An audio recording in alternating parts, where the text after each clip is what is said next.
नमस्कार, जोहार। आज हम लोग हैं बेमित्रा की ओर। बेमित्रा ही जा रहे हैं, बेमित्रा की ओर ना कहें।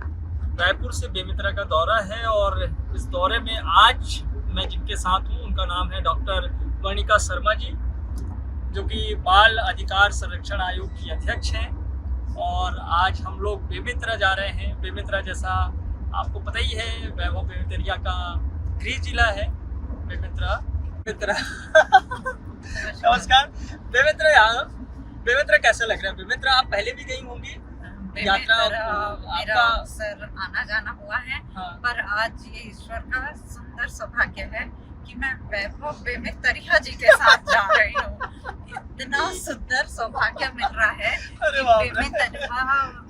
मतलब बेमित्रिया व्यक्ति के साथ बेमित्रा जाना, ये ईश्वर के द्वारा दिया गया एक अलग ही आनंद है। बहुत बहुत धन्यवाद। ये ऐसी बात नहीं है, बहुत सारे अच्छे लोग जो है बेमित्रा में रहते हैं, वहाँ से निकले हैं। और बेमित्रा तो आपको पता ही है कि शिक्षा और साहित्य के लिए काफ़ी प्रसिद्ध रहा है शुरू से बेमित्रा। और मेरा सौभाग्य है कि मुझे बेमित्रा जिले में पैदा होने का अवसर मिला और वहाँ से मैं निकला और अभी मैं आपके साथ सफ़र कर रहा हूँ। ये भी मेरे लिए बहुत अच्छी बात है, क्योंकि आप इतनी व्यस्त रहती हैं, आपको लगातार दौरा करना पड़ता है। तो सबसे पहले सवाल तो यही कि आप जिलों का दौरा लगातार जारी है। कितने जिलों का दौरा आप तक कर चुके हैं? अभी तक लगभग 14 जिलों का दौरा मैंने पूरा कर लिया है और ये 15वां जिला है। अच्छा। ऐसे तो बाल अधिकार संरक्षण आयोग में आने के पूर्व भी मैं लगातार हर माह 2 से 3 जिलों का प्रवास करती थी, पर बाल अधिकार संरक्षण आयोग में गत 2.5 वर्ष से मैं इस स्थान पे ईश्वर ने मुझे सौभाग्य दिया बैठने का। उसके बाद से 14 जिलों का दौरा मैंने कर लिया था। आज हमारा ये जो बेमित्रा है, जिसके रास्ते में आप और हम हैं, ये 15वां जिला होगा 15वां मेरे जिला लिए। बढ़िया है। 15 महीने की सरकार भी छत्तीसगढ़ में विष्णुदेव साय की हो चुकी है और 15वें जिले की ओर है। तो इन जो 14 जिलों में अब तक आपका जो दौरा रहा है, बाल अधिकार के लिहाज से इन 14 जिलों में आपने क्या कुछ देखा है? कितना परिवर्तन आया है समय के साथ बाल अधिकारों को लेकर, संरक्षण को लेकर, आम लोगों के बीच में, खुद बच्चों के बीच में, या जिनकी जिम्मेदारी है प्रशासन की या फिर सरकार की, वो कितना सजग और समग्र रूप से जो है उनका काम दिखता है? देखिए, अभी इन 2.5 महीनों में जो मैंने देखा, महसूस किया, कायदे से तो ये पद ना मातृत्व का पद है। हाँ। एक जैसे कि माँ समय पे दुलारती भी है और समय पे अनुशासन भी करती है। इसी को बोलते हैं बाल अधिकार संरक्षण आयोग। तो जब इस दृष्टि से देखा मैंने, तो ये महसूस किया कि हुआ तो है, काफी कुछ सजगता आई है लोगों के बीच में। जैसे बाल विवाह को लेकर के भी जो बातें हम पहले देखते थे, बहुत होता था, लोग छुपके करते थे, पर बाल विवाह कहीं से रुका नहीं था। उसमें गिरावट आई है, उसके आंकड़ों में बहुत सी अच्छी चीजें हुई हैं, लेकिन बहुत कुछ अच्छा हुआ है, पर अभी बहुत कुछ अच्छा होने की जरूरत है। और ये तभी संभव है जब हम अनवरत अबाध गति से काम करेंगे, निरंतर काम करेंगे। मतलब काम बहुत ज्यादा है और हमको, मेरे जिस दिन से इस जगह में बैठी और 4 दिन लगातार कमरे को पैक करके यहाँ की नीति, यहाँ से जुड़ी बातों पे गहन अध्ययन और चिंतन किया, तो एक ही बात समझ में आई। यहाँ पे एक वाक्य काबिज होता है, वो है अहर्निशम सेवा महे। तभी हम आगे की जरूरतों के लिए निरंतर अबाध गति से काम करते हुए बाल अधिकार संरक्षण आयोग की सार्थकता को सिद्ध कर सकेंगे। अच्छा, ये सवाल भी है कि विष्णुदेव साय की सरकार आने के बाद पिछले जो है 1.5 सालों में खासतौर पे जो है बाल संरक्षण पर, बाल अधिकारों पर, चूँकि छत्तीसगढ़ मानव तस्करी का भी एक बड़ा उपकरण माना जाता रहा है, खासतौर पे मुख्यमंत्री का अपना जो क्षेत्र है जशपुर, वो बहुत प्रभावित रहा है। आपने उस जिले का भी दौरा किया है। समय समय पर इस तरह की खबरें भी आती रहती हैं कि बच्चों की जो है तस्करी हो रही है दिल्ली में या राजस्थान में या फिर पंजाब में, वहाँ जाके जो है उनको बेचा जा रहा है। इस तरह की शिकायतें अभी भी आ रही है क्या, और उसका समाधान आप लोग किस तरीके से ढूंढ रहे हैं? देखिए, चूंकि हम जिस क्षेत्र की अभी बात कर रहे थे, उस क्षेत्र से अन्य राज्यों की लगातार सीमाएं ट्रायंगल त्रिकोणीय स्तर पे जुड़ती हैं, और ये जो कामगार वर्ग है वो वहाँ से निरंतर काम की खोज में और बेहतर काम की खोज में या अपनी जीवन को और सुशोभित करने के लिए पलायन करता है या ये जाता है। प्लेसमेंट एजेंसियों की भूमिका कितनी संदिग्ध रही, क्योंकि कई बार उनको हाँ। लेकर की भी शिकायतें रही है कि वो ले जाते अक्सर हैं। ऐसी बातें जब उन क्षेत्रों में गई हूँ तो ये भी बातें सामने आती हैं कि बच्चे गए हैं, कुछ बच्चों के लिए बहुत अच्छी भी बातें आई हैं। मतलब मैंने कहा कि पूरा चावल का गंज आप देख लीजिए, हाँ। उसमें कंकड़ भी थोड़े हाँ, से हाँ। नजर आएंगे, इसमें कोई दो राय नहीं है, एकदम हाँ। स्पष्ट कहूंगी कि बहुत से बच्चे बहुत अच्छा प्लेसमेंट लेके भी बैठे हैं और उनसे मेरी बातचीत भी हुई है, अच्छा पैकेज ले रहे हैं। पर बहुत से बच्चे भ्रामक जाल में भी आए हैं, और उन बच्चों के लिए मैं निरंतर प्रयासरत हूँ, अपने समूह के साथ हम सब प्रयासरत हैं, एक अकेले मेरा प्रयास नहीं है, सबका प्रयास है कि जैसे अभी हमने गत 10 दिनों पूर्व एक जो छोटे बच्चे होते हैं, खासतौर से 5 से 10 वर्ष की आयु वाले, 3 से 4 वर्ष की आयु वाले, ऐसे बच्चों के लिए कॉमिक्स पुस्तक का विमोचन किया है। आगे कुछ नृत्य नाटिकाएं वहाँ पे करने वाले हैं, डांस ड्रामा, जिससे और एलईडी स्क्रीन पे एनिमेट्रिक्स के जरिए ऐसे छोटे छोटे जो दिखेंगे या होंगे तो गिलहरी प्रयास, पर देखने में छोटे लगे भाव करे गंभीर, ऐसे प्रयास करें कि कॉमिक्स का विमोचन किया है, जिससे उसमें गिन्नी और बिन्नी दो कैरेक्टर हैं, उनके जरिए बच्चों को रेलवे स्टेशन पे, सार्वजनिक स्थानों पे जागरूक करने के लिए विविध उपक्रमों का उपयोग किया जाएगा, और इसके लिए मैं निरंतर प्रयासरत रहूंगी। तो अभी चूंकि जब आप जशपुर क्षेत्र से आई तो वहाँ पे सिर्फ यही एक मसला आपको दिखता है कि बच्चों की तस्करी, या फिर दूसरे भी कुछ विषय ऐसे हैं जिन पर काम करने की बहुत ज़्यादा आवश्यकता है, क्योंकि बसपुर का जो इलाका है, जसपुर का जो इलाका है वो मतांतरण के लिए भी काफ़ी जाना जाता है। क्या बच्चों के मन में इस तरह के कोई भावनाएं, धार्मिक आस्थाएं से जोड़कर उन्हें जो है परिवर्तित करने की कोशिश हो रही है, या फिर वो सिर्फ जो है बड़े वर्गों में है? कई बार ऐसी भी खबरें आती है कि स्कूलों में भी इस तरह की कुछ चीजें हो रही है, इस तरह की नहीं, गतिविधियां हो रही बिल्कुल जशपुर से तो कुछ बच्चे मेरे यहाँ आके पढ़ भी रहे हैं, हैं। और आपने बिल्कुल जो बात कही उससे पूर्ण सरोकार है कि इस प्रकार की गतिविधियां वहाँ पे हो रही हैं।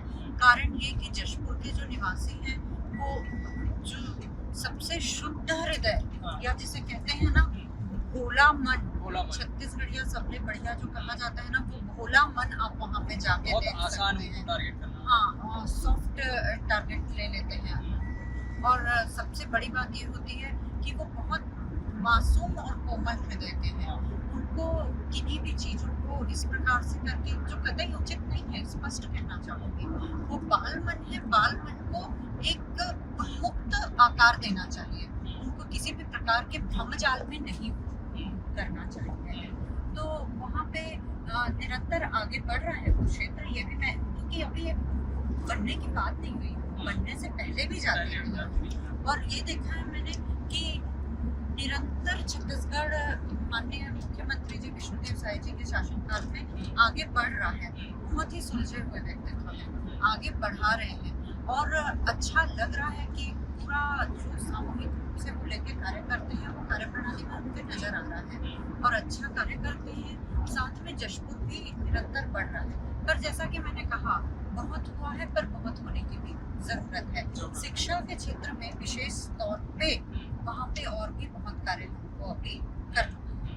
अच्छा, आप जसपुर के अलावा उस इलाके में सरगुजा संभाग में और कौन कौन से जिलों में दौरा किया, और आपने वहाँ के बच्चों में और इधर बस्तर या मैदानी इलाकों में क्या फ़र्क आप देखती हैं, और उनकी ज़रूरतें क्या है जिसको पूरा करने की अभी आवश्यकता है? उनके अधिकार पे कोई अगर हनन हुआ है या उनको संरक्षण नहीं मिल पाया तो क्या काम करने की आवश्यकता है? सरगुजा का तो अभी शेष है मेरा दौरा, सरगुजा का एक पूरा करना होगा मुझे, विज्ञापन वगैरह करना होगा, वहाँ जाऊँगी मैं, परंतु बस्तर तो पूरा कर दिया, और इधर के मैदानी क्षेत्रों का भी दौरा किया। रही है कि बच्चों की शिक्षा को लेके हम जितने कटिबद्ध हैं, मैं पाठकों से भी आपके चैनल के माध्यम से बोलूँगी कि शिक्षा तो हम अच्छी देते हैं, पर नैतिक मूल्यों की शिक्षा देना बहुत ज्यादा जरूरी है। वो नई शिक्षा नीति में है, नई शिक्षा नैप में जिसको हम कहते हैं जो नेशनल नेशनल एजुकेशन पॉलिसी, हाँ। उसमें है। पर हम यहाँ पे ये एजुकेशन ICSE हो, ये एजुकेशन CG बोर्ड का हो या एजुकेशन CBSE बोर्ड का हो, हमको एक जो परिवेश देना चाहिए, जो नैतिक मूल्यों की शिक्षा देनी चाहिए, इन दिनों वो बहुत ज्यादा जरूरी है। वरना सिर्फ किताबी ज्ञान लेके हम रह जाएंगे, खाना पूर्ति करेंगे, डिग्री तो आ जाएगी, पर मानवता कहीं ना कहीं रुक जाएगी। तो इन सब चीजों के लिए बहुत कार्य करना है। तो बस्तर के भीतर आप किस तरह की चुनौतियां देखते हैं? वहाँ एक कुपोषण एक बड़ी समस्या है। सबसे बड़ी समस्या जो वहाँ पे दिखाई देती है वो है कि हमको एक तो माल न्यूट्रिशन पे, कुपोषण जिसकी आप बात कर रहे थे, उसके लिए बहुत ज़्यादा प्रयास करना है। कारण ये है कि वहाँ पे प्रयास सिर्फ वहाँ पे हम अच्छी योजनाएं बना के ले आए और जैसे मैदानी क्षेत्रों में लाके किए, ऐसा नहीं। वहाँ पे कारण के अनुरूप निदान लेके जाना होगा। कहने का मतलब ये है कि सरलीकृत भाषा में थोड़ा और प्रयास करना पड़ेगा, उनको समझाते हुए उन खाद्य पदार्थों का, पोषक तत्वों का उपयोग करना हमको सिखाना होगा और मेहनत करनी होगी। निश्चित ही वो क्षेत्र भी आगे बढ़ेगा। अभी सड़क से लगे हुए क्षेत्र बहुत अच्छे डेवलप कर गए हैं। अभी थोड़े और, जैसे अब बीजापुर को गंगालूर तक के, पहले तो हम गंगालूर तक की भी कल्पना नहीं कर सकते थे। आज के दिन में चेरपाल तक के पोषक तत्व पहुंच चुके हैं। अब थोड़े और आगे विंध्याचल तक पहुंचने की जरूरत है। तो वो क्रमशः समय समय चीजें हो रही हैं, अच्छी जा रही हैं। पर चैलेंज वाकई में एक माल न्यूट्रिशन को लेके दिखता है मुझे। एजुकेशन सिस्टम को और स्ट्रॉन्ग करना पड़ेगा हमको। एजुकेशनरी को सिर्फ एकेडमिक्स नहीं, उसमें स्किल को भी बहुत अपने को बनाना पड़ेगा। आपने ये भी देखा होगा, इस तरह की शिकायतें आती रहती है बाल आश्रमों में, छात्रावासों में बच्चों के साथ किसी तरह का खरीदते या फिर जाल साथ में आ गए या फंस गए, पहला फुसला के ले गया, ये भी करके इस तरह की जो समस्याएं हैं, ये शिकायतें हैं, ये बहुत हद तक अब तो कम हुआ है, लेकिन फिर भी एक चुनौती है। ये आप लोगों के पास ऐसी शिकायतें आती हैं? मुख्य कारण मैं आपको बता रही हूँ। गत 1.5 वर्ष 15 महीने में जो है हो रही, 15 महीने तो नहीं, फिर भी 1.25 वर्ष में जिस तरीके से हमारा एक्सेस बढ़ा है, वो पहले इतना एक्सेस हम आगे तक गए नहीं, तो मॉनिटरिंग प्रॉपर थी नहीं। अभी जितना एक्सेस बढ़ रहा है, आप शहरों में भी देखिए ना, जो कि अपन अपने रायपुर में भी देखते हैं, जो सुनसान इलाके होते हैं, उन इलाकों में ही आपराधिक वृत्तियाँ बढ़ती हैं या जिन स्थानों की मॉनिटरिंग नहीं हो पाती। तो आज एक मॉनिटरिंग सिस्टम सेट हुआ है और लोग देख पा रहे हैं कि कभी भी औचक निरीक्षण, जैसे मैं ही जाती हूँ किन्हीं भी क्षेत्रों में, अब हमारी टीम जाती है, औचक निरीक्षण कर रही है, तो एक सिस्टम डेवलप हो रहा है कि नहीं, अब ये चीजें नहीं होंगी या अब इन चीजों में नकेल कसी जाएगी। पहले से बहुत सेफ है, सुरक्षित है, क्योंकि हाँ, आगे बढ़ रहा है, बहुत कुछ और भी करना पड़ेगा। वाला जो कांड था, इतना बड़ा कांड था, बहुत बड़ा कांड था, अपने आप में कांड तो नहीं कह सकते, पर बहुत दुखद एक हादसा। तो उसमें पूरा प्रयास होगा कि पैनी नजर अपनी टीम के साथ मैं रख सकूं। और अभी भी सभी को मेरा नंबर मुक्त रूप से वितरित किया गया है, ताकि कोई भी व्यक्ति कभी भी कॉल कर सकता है और मैं तत्परता से उन क्षेत्रों की ओर अपना प्रयास या अपनी कार्यवाही करती हूँ। स्कूलों तक पहुंच जब सुलभ होगा, ये मतलब बच्चे जो है अंदरूनी इलाकों की बात करो, नहीं, भरोसा कितना बढ़ा है? अभी भी बहुत से क्षेत्रों में ऐसा है कि जैसे अभी आप बारिश का दिन देख रहे हैं, बहुत से जगहों में अभी भी बच्चों को तकलीफ है। शिक्षा उनका अधिकार है और मैंने बनने के बाद के लिए अनुशंसा जारी की थी कि यथासंभव शब्द भी नहीं लिखा था, उसमें ये लिखा था कि इन 40 दिनों के भीतर यानी कि बरसात शुरू होने के पूर्व स्कूल की छतों की मरम्मत हो जाए, स्कूल बिल्डिंग की मरम्मत हो जाए, जो टॉयलेट है बच्चों के वो हाइजीनिक स्वच्छ रहे, उनके पेयजल की पर्याप्त व्यवस्था रहे, स्कूलों में फर्स्ट एड किट जरूर रहे, ORS का घोल रहे, सारी चीजें प्राथमिक स्वास्थ्य केंद्र से आप सामंजस्य बना के रखें और रखें। अब ये जो आने जाने का ये सब चीज कब होती है, जब बच्चों के आने जाने का रास्ता सही रहे। कुछ जगहों पे हुआ है, बच्चे अच्छे से जा रहे हैं, पर बहुत से जगहों पे करना अभी है बाकी और कर रहे हैं, धीरे धीरे प्रयास हो रहा है।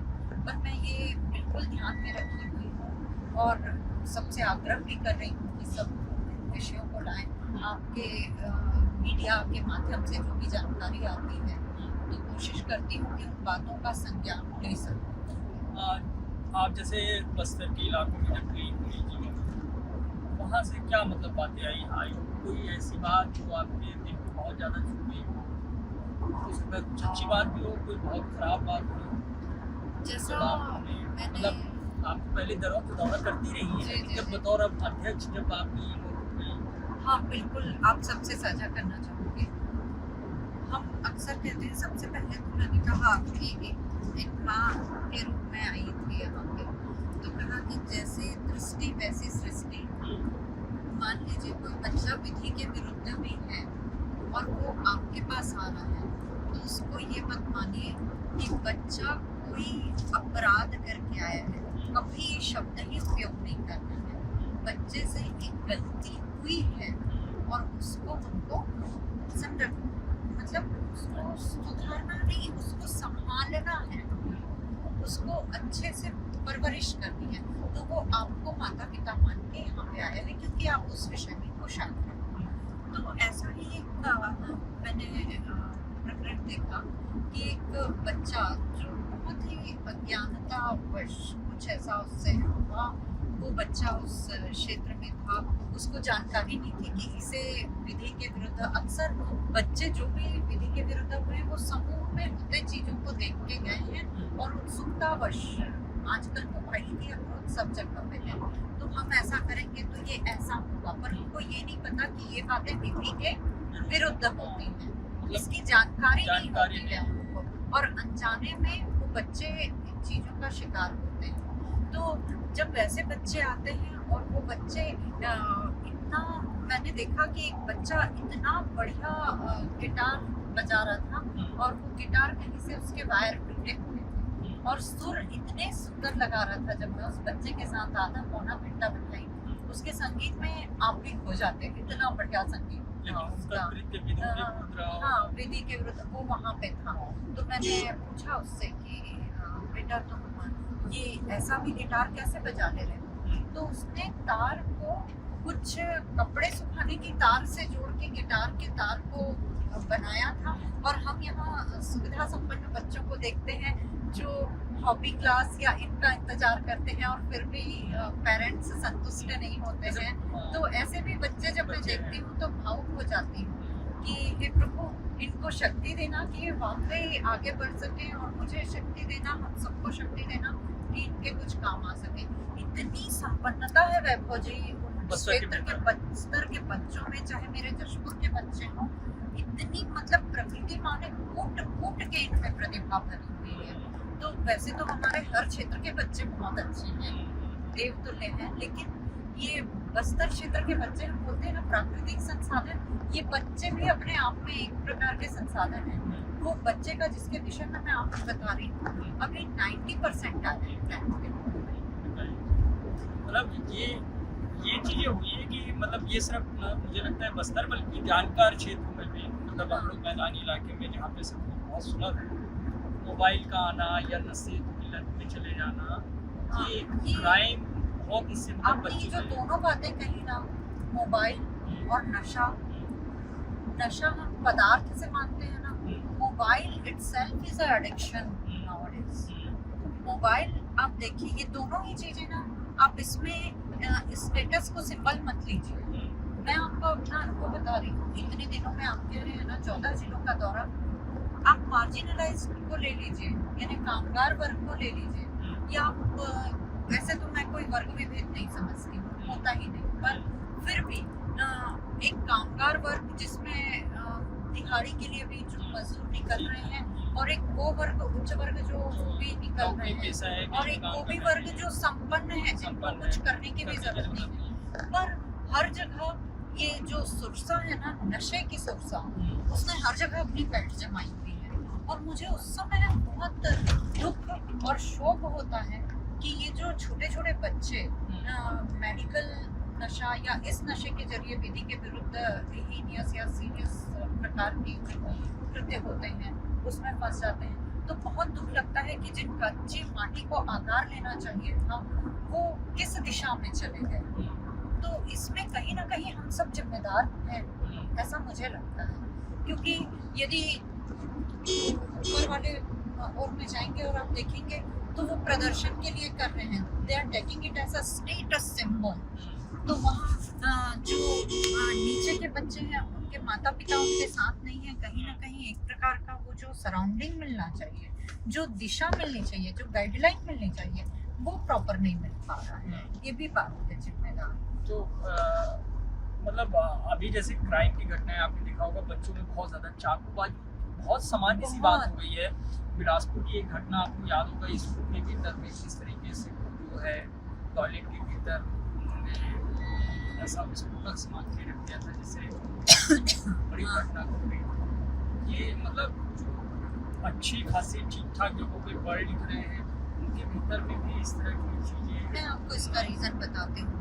आपके हाथ में भी मोबाइल होता है, मेरे हाथ में भी मोबाइल होता है। और आज ये भी मैंने देखा कि वो शायद टारगेट में बच्चे नहीं थे, वो उनके टीचर थे। टीचर, आपको मैं रीज़न बता रही हूँ, बच्चे इम्पल्सिव क्यों हो रहे थे।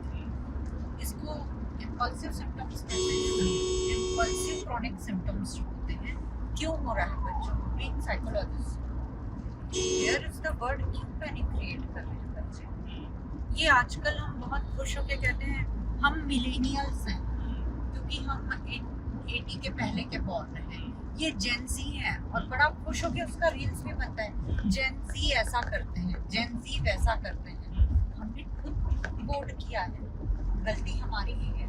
और अब ये जेन ज़ी, ये जो मिडिल मेट्रो सिटीज के वर्ड हैं, अब चलिए ये भी छोड़ दीजिए, बरसुहा कर दीजिए शब्द को। लेकिन ये जो मोबाइल ऐसा स्क्रॉल करके हम देखते हैं, थोड़े दिन में ये जो स्थिति है ना, क्या होगी, पहले हम 30 मिनट का यूट्यूब वीडियो देख लेते थे, फिर 5 मिनट की रील और वीडियोस देखने लगे, शॉर्ट्स देखने लगे। अब 20 सेकंड से ज़्यादा में जो बच्चे स्क्रॉल कर दे रहे हैं चीज़ों को, आप ये सोचिए कि आने वाले दिनों में क्या वो किसी की बात सुनने का धैर्य रख पा रहे हैं। मैं बेटी का एक पिता हूँ, मैं भी इस समस्या से जूझ रहा हूँ। मेरी छोटी बेटी मतलब हुआ ही है कि हम बच्चों से वीडियो कॉल में ही बात कर रहे हैं, परिवार के सारे लोग जो है सब, अब तो एकाकी जैसा परिवार हो गया, संयुक्त परिवार तो है नहीं, तो रिश्तेदार कभी वहाँ तो कभी वहाँ, तो बेटी को दिखाओ तो वो वीडियो कॉल, तो एक तरीके से एक लत जैसा कि उसको अब मोबाइल का लत, अब मोबाइल चाहिए ही चाहिए उसको। मतलब ये बड़ी चुनौती है सबके सामने। मतलब बच्चा छोटा होता है ना, तो हम बड़े गर्व से कहते हैं, हाँ, देखिए ये तो ये ऐप चला ले रही है, ये वो चला हाँ, ले रही है। पता है सब जो है। अभी 2 साल की मेरी बेटी she is learning her life from where, she is learning her life from where. Vaibhav ji कहाँ से सीख रही है? वो दादी नानी के अनुभव से नहीं सीख रही है। वो एक छोटी सी दुनिया उसने मोबाइल के पास एक 5 इंच मुझे लग रहा है मैं इसको थोड़ा ऑब्जर्व भी करते रहता हूँ। मतलब मोबाइल ठीक है देख रही कुछ समय के लिए, लेकिन अगर ना मिले तो कुछ देर बाद थोड़ी चिड़चिड़ापन जो है, फिर चिड़चिड़ापन और ये गुस्सा, मुझे लग रहा है इम्पल्सिवनेस आती है बच्चों में। आपको एक बहुत हंसी की बात है और एक थोड़ा सा हास्यपुट भी आएगा। छोटे बच्चे जब अपने बाल्यकाल में, हम लोगों ने अपने समय में देखा था कि बच्चों को वो कपड़े से बनी लंगोट पहनाई जाती थी और बच्चे को मतलब रखा जाता था। होती थी तो बच्चा पैर पटकता था और नींद से भी उठ के 4-5 बार ऐसा एक्सरसाइज करता था और माँ को बुलाता था रोक के। आज हम क्या कर दिए हैं, डायपर पहना देते हैं जिसमें बच्चे को पता ही नहीं चलता कि क्या हो रहा है। तो बच्चे ने वहां से अभ्यास करना प्रवेश कर रहे हैं। ये शिवनाथ नदी, प्रणाम करते हैं शिवनाथ नदी को। तो बेमेतरा की सीमा पे हम लोग तो आइए, अब बेमेतरा पहुंच ही गए, मतलब शिवनाथ नदी पार किए, बेमेतरा में प्रवेश। तो माँ भद्रकाली की नगरी में हम लोग पहुंच गए हैं। अब माता जी को प्रणाम। भद्रकाली माता की जय। तो बेमेतरा में पुनः आपका जो है स्वागत है मेरी अपनी धरा पे गृह जिला में। बेमेतरा के वासियों को मेरा सादर साष्टांग प्रणाम है वैभव जी के साथ साथ। तो खैर काफी गंभीर विषयों पे बातचीत हो रही थी। देखिए आज हम लोग जहाँ पे जा रहे हैं वहां भी काफी कुछ देखने को मिलेगा। सबसे पहली मुलाकात जो है बच्चों से होने वाली। तो बात यही है कि अधिकारों पे जब बात आती है तो अभी सबसे जरूरी बात आपको क्या ऐसी नजर आ रही है, मतलब जिसपे मुझे लग रहा है पालकों को, अभिभावकों को या फिर समाज को जिसपे ज्यादा बहुत जोर देके काम करने की आवश्यकता है कि बाल संरक्षण हो कैसे, बाल अधिकारों के प्रति जागरूकता कैसे आए। और ये शुरू से मतलब क्या, मतलब बेसिक चीजें, मतलब जैसे ही हम स्कूल भेजने या उसकी थोड़ी समझ विकसित हो जाए बच्चों में, क्या करने की आवश्यकता है वहाँ पे, किन चीजों पे? देखिए माँ जो होती है ना वो पहली गुरु होती है, यदि ऐसा हम बोल देते हैं तो परिवार पहली पाठशाला है। तो ये जो माहौल है इसको आर्टिफिशियल नहीं रखना है। स्कूल भी जब हम चयन कर रहे हैं तो मटेरियलिस्टिक होके ना सोचें, भौतिकवादिता की ओर ना सोचें कि स्कूल में सेंट्रलाइज्ड एसी है कि नहीं, बस में एसी है कि नहीं। हम ये सोचें कि स्कूल में नैतिक मूल्यों का प्रावधान कितना है। जब हम ये सोचेंगे और एक उत्तम परिवेश देंगे, मोबाइल एक ऐसी दुनिया है जो संचार का माध्यम है। संचार और परिवार में अंतर हमको जिस दिन करना आएगा उस दिन मैं सोचती हूँ हम बहुत सी समस्याओं के प्रति समय भी दे पाएंगे। परिवार को समय जब हम देंगे, हर चीज को यदि भौतिकवादिता से जोड़ेंगे ना तो जैसे मुश्किल अभी आयोग के पास आप जब सुनवाई के लिए बैठती होंगी, किस तरह की शिकायतें आती हैं? आयोग के पास यकीन मानिएगा कि ऐसे प्रत्येक दिन जो सोमवार का दिन होता है हमारी सुनवाई का, या बुधवार को हम सुनवाई या किसी भी इमरजेंसी केस की सुनवाई लेते हैं, ऐसे ना प्रत्येक केस ऐसा लगता है ना भूतो ना भविष्यति। यानी कई ऐसे प्रकरण आते हैं जिनमें, और विशेषकर कुटुंब में हो रही असावधानियों को लेके, पहला।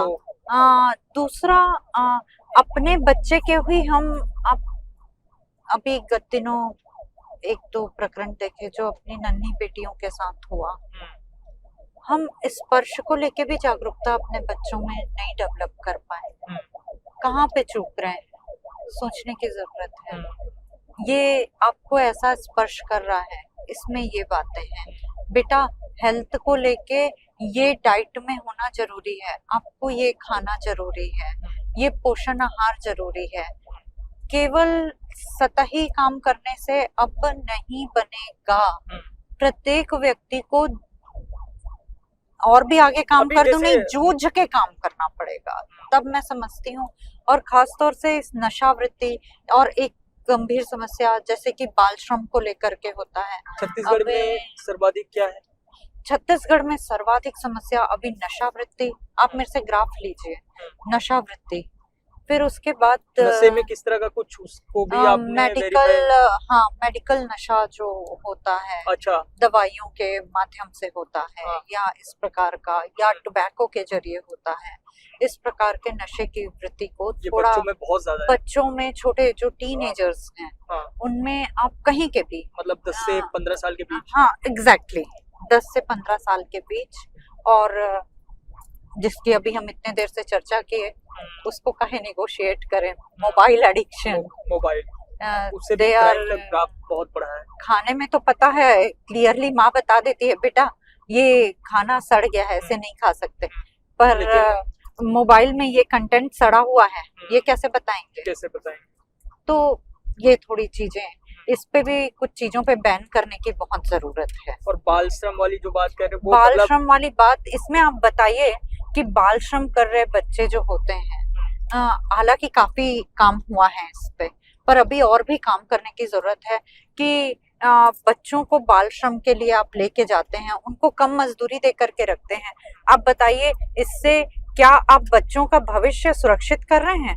या ठीक है, हम उनके अधिकारों के लिए जागरूक हैं और हम तो कार्यवाही कड़ी से कड़ी करेंगे इसके लिए। नहीं, लेकिन पर बहुत सारे जैसे बाल श्रम के मामले होते हैं, उसके पीछे बहुत सारी वजह भी होती होंगी। हो सकता है कहीं आर्थिक कारण बहुत होगा, या इसी चीज को मर्मस्पर्शिता से सोचने के लिए क्या किया, इस बार एकल खिड़की की व्यवस्था की कि बच्चे को रेस्क्यू करके वापस भेज देना ये कोई समाधान नहीं होगा, ये सिर्फ कार्यवाही होगी।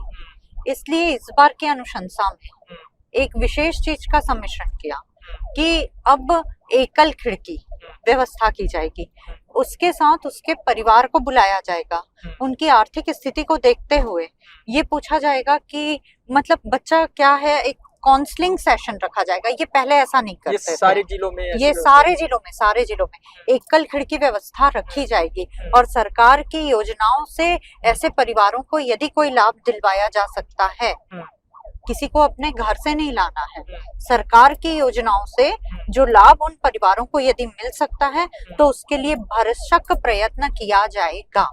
ये ऐसा विचार इस बार नया रखा है। अच्छा, और जो बाल सुधार गृह में या संप्रेक्षण गृह में चले जाते हैं बच्चे, उनको लेकर आयोग की तरफ से क्या कार्य योजना है? अभी निरंतर ऐसे संप्रेक्षण गृहों की ओर बाकी व्यवस्थाओं को लेकर बहुत सवाल खड़े होते हैं जी। तो अभी ये देख रहे हैं इन ग्रहों में जा रहे हैं तो कुछ तो जैसे जगदलपुर की बात करें तो बहुत अच्छे से रखा है उन्होंने। बच्चे वही अभी जिनका जिक्र कर रही थी, एकेडमिक्स में भी बहुत अच्छा कर रहे हैं वो बच्चे, स्किल डेवलपमेंट में भी वो बच्चे बहुत अच्छा काम कर रहे हैं। दंतेवाड़ा की बालिका गृह में गई थी, वहाँ की बच्चियां तो नेल आर्ट भी बहुत सुंदर बना रही हैं, जो कैलीग्राफी है वो बहुत अच्छा बना रही हैं। ऐसे जो बाहर के लोग भी करते हैं ऐसी सारी चीजों को अच्छा कर रहे हैं। तो इस प्रकार से बहुत अच्छे काम कर रहे हैं, पर जहाँ पे नहीं है वहाँ पे पैनी नजर है और वहाँ पे तत्काल कार्यवाही की जा रही है ताकि इस प्रकार से कोई कार्य न हो। तो बेमेतरा में आज हमारा सफर डॉक्टर वर्णिका शर्मा जी के साथ यहीं पे समाप्त हो रहा है, लेकिन जाते जाते मैं चाहता हूँ, चूँकि वो बहुत अच्छी मोटिवेशनल स्पीकर भी हैं, कई सारों जगहों पर जो है उन्होंने बहुत सारे लोगों को प्रेरित किया है, तो मैं चाहता हूँ कि हमारे इस चैनल के माध्यम से भी हमारे तमाम दर्शकों को कोई ऐसा प्रेरक शब्द, कोई ऐसी पंक्ति जो आप कहना चाहें। बिल्कुल, मैं यही बात कहना चाहूंगी कि बच्चे मन के सच्चे, सारी जग की आंखों के तारे, ये वो नन्हे फूल हैं जो भगवान को लगते प्यारे, बच्चे मन के सच्चे। हमारे चारों ओर आपको प्रकृति दिखाई दे रही है, ये लहलहाती हुई, मुस्कुराती हुई तभी दिखेगी जब हमारे छत्तीसगढ़ का बचपन मुस्कुराएगा।